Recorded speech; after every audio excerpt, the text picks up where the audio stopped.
नहीं, अगर संपर्क में हैं तो उन्हें सूची जारी कर दें कौन संपर्क में है। भारतीय जनता पार्टी से अच्छा झूठ, बड़ा झूठ और किसी को गुमराह करना हो, उससे बेहतर गुमराह कोई नहीं करता। इसीलिए लोकतंत्र की जरूरी है, लोकतंत्र बचे, लोकतंत्र में ईमानदार लोग आगे आए, सच्चे लोग आगे आए। समाजवादी पार्टी लोकतंत्र को बचाने के लिए यशवंत सिन्हा जी के पक्ष में मतदान करने जा रही है। देश की अर्थव्यवस्था क्या है, आप पड़ोसी देश देखिए, श्रीलंका में क्या हालत हो गई गलत नीतियों के कारण। कम से कम कोई ऐसा बैठे जो समय समय पर सरकार को बता सके। और आपने तो देखा था उत्तर प्रदेश में जो गवर्नर थे वो समय समय पे बताते थे किस जाति के लोग पोस्टेड हैं, क्या सरकार की कमी है। आज कौन बोल रहा है? लेकिन बीजेपी को शिवपाल सिंह यादव के पत्र को लेकर के आप पे हमलावर हो रहे हैं। देखिए, नेताजी के लिए ये भाषा बीजेपी की पहली बार नहीं है। भारतीय जनता पार्टी का चरित्र रहा है कि जो सेकुलर लड़ाई लड़ेंगे, जो सोशलिस्ट लड़ाई लड़ेंगे, उनके खिलाफ इस तरह का प्रचार करें, दुष्प्रचार करें। और ये पहली बार भारतीय जनता पार्टी नहीं है। नेताजी ने जिस समय लोकतंत्र को बचाने के लिए काम किए तो उस समय भारतीय जनता पार्टी की भाषा और व्यवहार क्या था, ये भूल जाएगा कोई क्या? भारतीय जनता पार्टी का चरित्र कैसा है ये पूरा देश जानता है कि जो लोग सोशलिस्ट लड़ाई लड़ेंगे, जो लोग सेकुलर लड़ाई लड़ेंगे, भारतीय जनता पार्टी का भाषा और व्यवहार कैसा है। ओम प्रकाश राजभर की राजनीति को कैसे आप देख रहे हैं? ओम प्रकाश राजभर कभी कहते हैं कि आपको वो मौका दे रहे हैं, दूसरी बार कहते हैं कि अगर अखिलेश यादव उनका साथ छोड़ देंगे तो बीएसपी के साथ चले जाएंगे।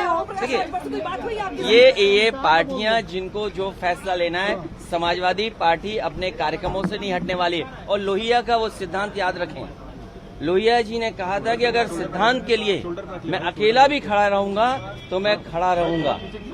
ये बहुत सारे लोग समाजवादियों के आंदोलन, समाजवादी कार्यक्रमों को नहीं समझते। तो ये मान लिया जाए कि आपने ओम प्रकाश राजभर को स्वतंत्र कर दिया है कि स्वतंत्र विचार अपना रखें और जाएं। अरे भाई, आप पत्रकारिता कर रहे हो कि किसी पॉलिटिकल पार्टी को चला रहे हो?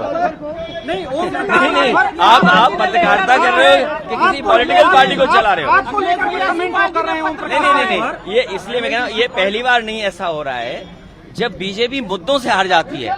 मान लीजिए कन्नौज में डीएमएसपी हटाना पड़ा इन्हें, जिसने दंगा कराया वो बीजेपी का विधायक है, बीजेपी की विधायक है, महिला है, उसी का चाहता, उसी का करीबी आदमी जो जानकारी मिल रही है वो यही मिल रही है कि कन्नौज में दंगा कराने वाला कोई है तो बीजेपी का विधायक है। क्या आप ये सवाल पूछ सकते हो? जब आज हम राष्ट्रपति का मतदान करने जा रहे हैं, बीजेपी को अपना डीएमएसपी हटाना पड़ा।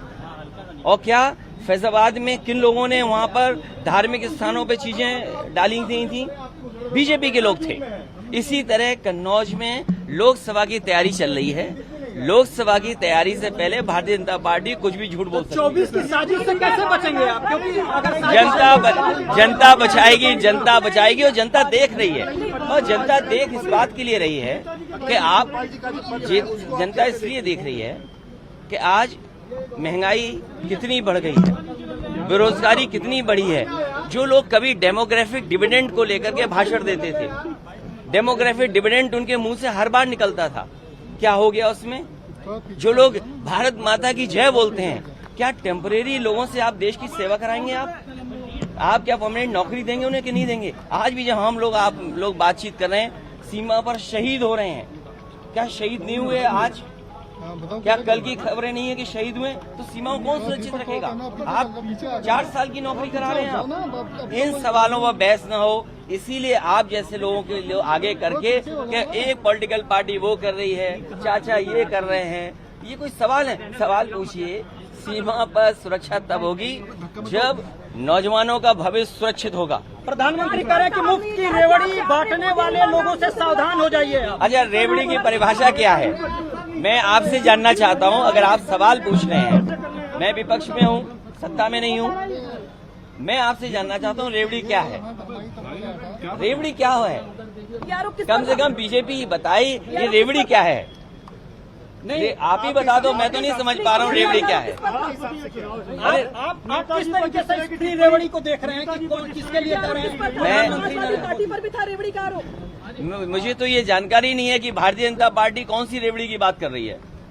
कम से कम भारतीय जनता पार्टी स्पष्ट करे, और कम से कम आप लोग बुद्धिजीवी लोग हैं, पत्रकार हैं, अगर हमसे सवाल पूछते हैं रेवड़ी का तो कम से कम मुझे बताओ ना रेवड़ी क्या है। क्या केवल किसी ने कह दिया रेवड़ी तो आप पूछ रहे हो रेवड़ी, तो कम से कम आप बताओ रेवड़ी क्या है। मुफ्त बिजली का वादा और जिस तरीके से मुफ्त पढ़ाई, मुफ्त सिंचाई, मुफ्त बिजली का वादा। नहीं, अगर सस्ती बिजली देना हो, आप कोयले में मुनाफा कमाना चाहते हो, क्या कर रहे भाई? आप कानून बदल करके, दबाव बना करके आप क्यों कोयले में किसी को मुनाफा पहुंचाना चाहते हो? कम से कम मुनाफा तो ना पहुंचाएं किसी को। आप जनता को सस्ती मिले, फ्री बिजली मिले, ये कौन नहीं चाहता है? और आप हैं, आप ही तो बिजली का बिल देते होंगे। अगर आपको सस्ता बिजली का बिल देना पड़े तो क्या वो रेवड़ी की मानी जाएगी कि हम पत्रकार साथियों को रेवड़ी दे रहे हैं? अरे भाई, कम से कम बजट वाली रेवड़ी तो नहीं दे रहा हूँ मैं। तो 24 से पहले की तैयारी है। क्या गठबंधन टूट गया? राजभर साहब से गठबंधन टूट गया आपका? आप सुन ही नहीं पाए जो मैंने कहा, इसलिए रिवाइंड करके दोबारा सुन लेना। नहीं, बहुत धन्यवाद आपका। पार्टी के पत्र को कैसे देखते हैं सर? नमस्कार, मैं हूं मानक गुप्ता। अगर आपको हमारा ये वीडियो पसंद आया हो तो इसे लाइक और शेयर जरूर करें, और हाँ, हमें सब्सक्राइब और फॉलो करना ना भूलें ताकि आप देश और दुनिया की कोई खबर मिस ना करें। तो जुड़े रहिए हमारे साथ और देखते रहिए News 24।